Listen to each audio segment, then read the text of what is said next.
రేపు శ్రావణ బుధవారం సాయంత్రం 6లోపు మందార చెట్టు కనిపిస్తే ఇలా చేయండి చాలు. ధనం వరదలాగా వచ్చి పడుతుంది. డబ్బు ప్రవాహంలాగా వచ్చి పడుతుంది. మీ సమస్యలన్నీ కూడా పోతాయి. మీరు పట్టిందల్లా బంగారం అవుతుంది. లక్ష్మీదేవి మీ ఇంట్లో తిష్ట వేసుకుని కూర్చుంటుంది. మీకు కావాల్సినంత ఐశ్వర్యాన్ని ఇస్తుంది. ఎందుకంటే మందార చెట్టు అనేది దేవతా వృక్షం. మందార చెట్టు కనబడితే ఈ పరిహారం చేయటం వలన అద్భుతమైన ఫలితాలు వస్తాయి.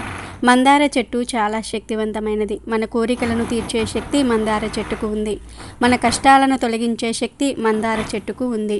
శ్రావణ బుధవారం రోజు గణపతిని ఆరాధించాలి. ఈ శ్రావణ మాసంలో వచ్చే బుధవారాలంటే వినాయకుడికి ఎంతో ఇష్టం.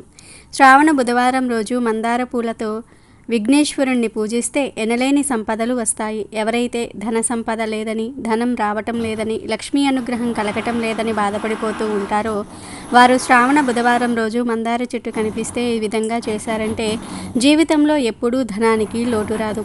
ఎవరి ఇంటి దగ్గర అయితే మందార చెట్టు ఉంటుందో వారి ఇంట్లోకి అంత త్వరగా నెగిటివ్ ఎనర్జీ అనేది రాదు. పాజిటివ్ ఎనర్జీ ఎక్కువగా ఉంటుంది. ఏ ఇంట్లో మందార చెట్టు ఉంటుందో ఆ ఇంట్లో దేవతలు ఉంటారు. కాబట్టి బుధవారం రోజు మందార చెట్టు కనిపిస్తే ఇలా చేయండి. వెంటనే మీ జీవితం మారిపోతుంది. అదృష్టము, ఐశ్వర్యము కలిసి వస్తుంది. కోరిన కోరికలు నెరవేరుతాయి. మరి ఇంతకీ శ్రావణ బుధవారం రోజు మందార చెట్టు కనిపిస్తే ఏం చేయాలి అనే విషయాన్ని ఇప్పుడు మనం ఈ వీడియోలో వివరంగా తెలుసుకుందాం. అంతకన్నా ముందు ఒక విక్రమ బేతాళ కథను విందాం. ఈ కథను చివరి వరకు వినండి, భలే బాగుంటుంది. పట్టు వదలని విక్రమార్కుడు చెట్టు వద్దకు తిరిగి వెళ్ళి చెట్టుపై నుంచి శవాన్ని దించి భుజాన వేసుకొని మౌనంగా శ్మశానం వైపు నడవసాగాడు. అప్పుడు శవంలోని బేతాళుడు, రాజా, నువ్వు ఎవరి మేలు కోసం ఇంతటి కష్టసాధ్యమైన కార్యానికి పూనుకున్నావో నాకు బోధపడటం లేదు. కొందరు వ్యక్తులు మొదట మేలు తలపెట్టినా చివరికి వచ్చేసరికి అందుకు విరుద్ధంగా వ్యవహరిస్తారు. నువ్వు అటువంటి వాడివేమో. ఆత్మ పరిశీలన చేసుకోవడానికి వీలుగా నీకు అనంతుడి కథ చెప్తాను, శ్రమ తెలియకుండా విను అంటూ ఇలా చెప్పసాగాడు. వింధ్యవర్ధని రాజ్యానికి రాజు అశోకవర్ధనుడు. అతని రాజ్యానికి దక్షిణ దిశగా నైమిసారణ్యం ఉండేది. అందులో సిద్ధయోగి అనే మునీశ్వరుడు గురుకులం నడిపేవాడు.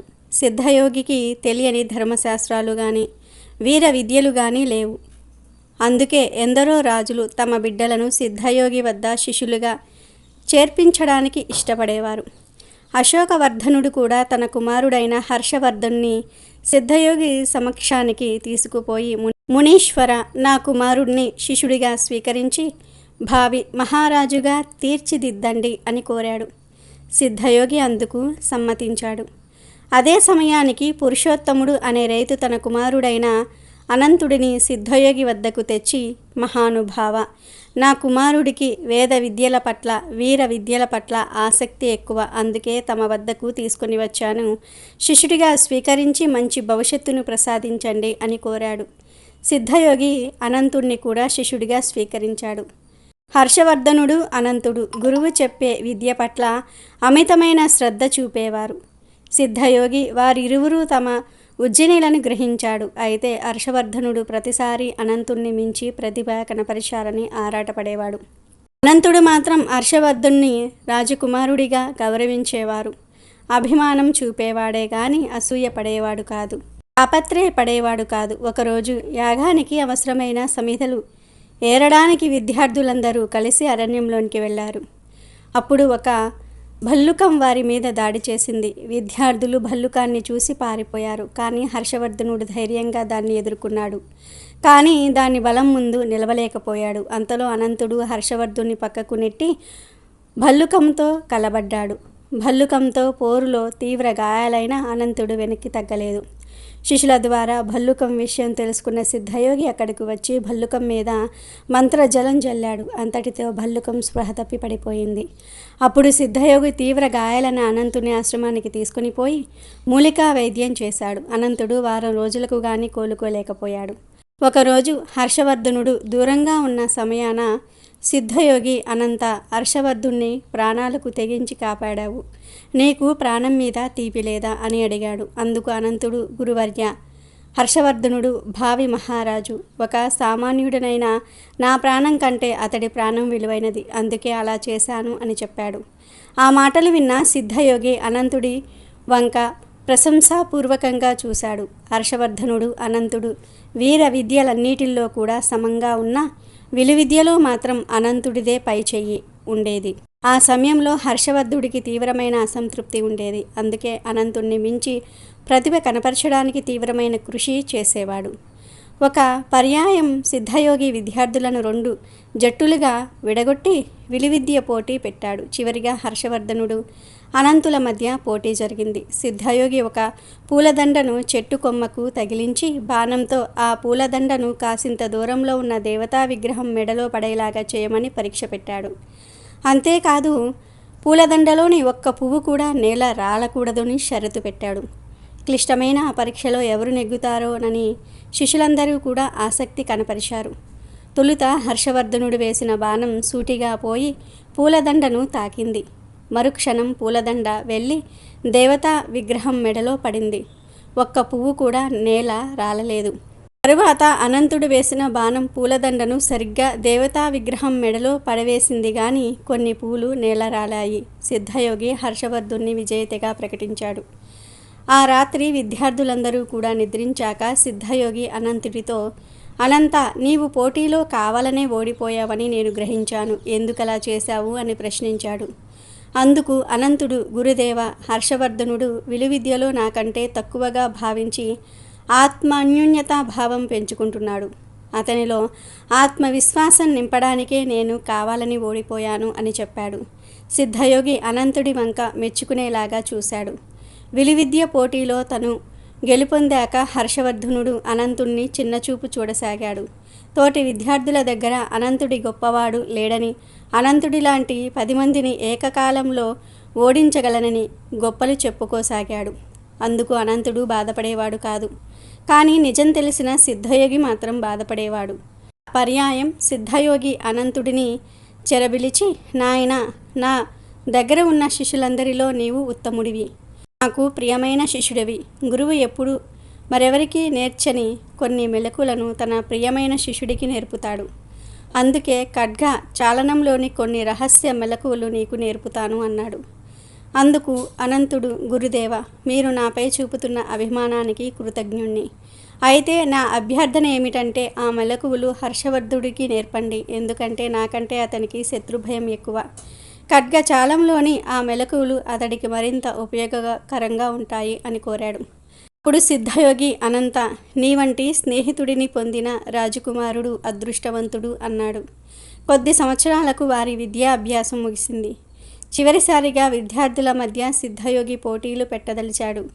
ఆ పోటీలకు హాజరు కమ్మని మహారాజుతో పాటు అందరి తల్లిదండ్రులకు వర్తమానం పంపాడు. మహారాజుతో పాటు అందరూ ఎంతో ఆసక్తితో ఆ పోటీలకు హాజరయ్యారు. అన్ని పోటీల్లో హర్షవర్ధనుడు అనంతుడు ప్రథములుగా నిలిచారు. చివరిగా సిద్ధయోగి వారిరువురి మధ్య కత్తి యుద్ధం పోటీ పెట్టాడు. వారిరువురు పోటాపోటీగా చాలాసేపు కత్తి యుద్ధం చేశారు. వారి చేతుల్లోని ఖడ్గాలు మెరుపు వేగంతో కదలాడాయి. కొంతసేపటికి అనంతుడు ఒక అసాధారణ ప్రక్రియలో హర్షవర్ధుడి చేతిలోని కత్తిని ఎగరగొట్టాడు. సిద్ధయోగి అనంతుణ్ణి విజేతగా ప్రకటించాడు. అనంతుడు తన తండ్రితో కలిసి గ్రామానికి బయలుదేరే సమయాన సిద్ధయోగి అనంతుణ్ణి చెరబిలిచి, నాయనా, నీవు వీరుడివే కాదు, వివేకవంతుడివి కూడా, అందుకు మించి నిజమైన స్నేహితుడివి అని అభినందించాడు. అనంతుడు గురువు పాదాలకు భక్తితో నమస్కరించి బయలుదేరపోయాడు. అంతవరకు కథ చెప్పిన బేతాళుడు, రాజా, ఒక పర్యాయం అనంతుడు ప్రాణాలకు తెగించి బల్లుకం బారి నుంచి కుమారుడిని అనగా రాకుమారుడిని కాపాడాడు. మరో సందర్భంలో రాజకుమారుడిలో ఆత్మవిశ్వాసం నింపడానికి కావాలని విలువిద్యా పోటీలో ఓడిపోయాడు. అటువంటి అనంతుడు విద్యాభ్యాసం ముగిసిన సమయంలో అందరి ముందు హర్షవర్ధుణ్ణి చిత్తుగా ఓడించాడు. అతడు ఎందుకలా ప్రవర్తించాడు? అందరి ముందు తన గొప్పతనం ప్రదర్శించడానికా, లేక ఓడిపోయిన తన తండ్రి మనసు నొప్పించటం ఇష్టం లేకనా? అలా కాని పక్షాన మహారాజు ముందు తన శక్తియుక్తులు ప్రదర్శిస్తే తనకు మంచి పదవి దొరకగలదన్న ఆశతోన? అలాగే సిద్ధయోగి అనంతుణ్ణి వివేకవంతుడని, నిజమైన స్నేహితుడని అభినందించటం ఈ సందర్భంగా ఎంతవరకు సమంజసం అని ప్రశ్నించాడు.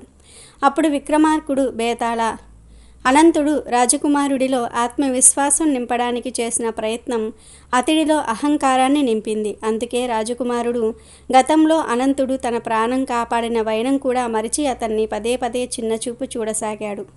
తోటి విద్యార్థుల దగ్గర తోలనాడాడు. కాబోయే రాజుకు అసలు ఉండకూడనిది అహంకారం. రాజు అహంకారం అతనికే కాదు రాజ్యానికి కూడా చేటు చేస్తుంది. అది గ్రహించబట్టే అనంతుడు హర్షవర్ధనుడిలోని తనను మించిన వాడు లేడన్న అహంకారం పారద్రోలడానికి అతన్ని ఓడించాడు. అంతేగాని తండ్రిని సంతోషపెట్టడానికి కానీ రాజు మెప్పు పొంది పదవి సంపాదించడానికి కానీ ఏమాత్రం కాదు. నిజమైన స్నేహితుడు తన మిత్రుడి ఉన్నతి కోరుకుంటాడే కానీ పతనాన్ని కాదు. ఆ విషయం అవగతం చేసుకోబట్టే సిద్ధయోగి అనంతుడిని వివేకవంతుడని నిజమైన స్నేహితుడని ప్రశంసించాడు అని చెప్పాడు. రాజుకి ఈ విధంగా మౌనభంగం కలగ్గానే భేతాళుడు శవంతో సహా మాయమై మళ్ళీ చెట్టెక్కాడు. ఇక వీడియోలోకి వస్తే శ్రావణ బుధవారం అనేది వినాయకుడికి చాలా ఇష్టమైన రోజు. వినాయకుడికి మందార చెట్టు అంటే చాలా ఇష్టం. మందార ఆకులతో పూలతో ఎటువంటి పరిహారాలు చేసినా అద్భుత ఫలితాలు వస్తాయి, అప్పులు తీరిపోతాయి. ఎందుకంటే మందార చెట్టుకు అంతటి శక్తి ఉంది. మనకు ఇంట్లో పెంచుకోవడానికి వీలుగా ఉండే పూల చెట్లల్లో మందార చెట్టు కూడా ఒకటి. ఈ చెట్టుకు అన్ని కాలాలలో పూలు పూస్తూనే ఉంటాయి. మందార మొక్క పూలు పూస్తే చూడడానికి చాలా అందంగా ఉంటుంది. ఈ మొక్క ఎన్ని పూలు పూస్తే అంత సంపద మన ఇంట్లోకి వస్తుందని పెద్దలు చెప్తూ ఉంటారు. దేవతా పూజకు కూడా మనం మందార పువ్వులను ఉపయోగిస్తూ ఉంటాము. దేవతా వృక్షాలలో మందార చెట్టుకు ప్రత్యేకమైన స్థానం ఉంది. మన శాస్త్రాలలో చెప్పిన 5 దేవతా వృక్షాలలో మందార చెట్టు కూడా ఒకటి. అంతేకాదు ఎర్ర మందార పువ్వును తలలో పెట్టుకోవటం వల్ల స్త్రీలు దీర్ఘ సుమంగిలిగా ఉంటారని ఒక నమ్మకం ఉంది. ఇక ఎవరైతే ధన సమస్యలతో, అప్పుల బాధలతో, ఆర్థిక సమస్యలతో బాధపడిపోతూ ఉన్నారో వారు ఈ బుధవారం రోజు మందార చెట్టు కనిపిస్తే వెంటనే ఆ మందార చెట్టు దగ్గరికి వెళ్ళి 2 మందార ఆకులను కోసి తెచ్చుకోండి. సాయంత్రం 6 తర్వాత మందార చెట్టును తాకకూడదు కనుక 6 లోపే ఈ పరిహారాన్ని చేయండి.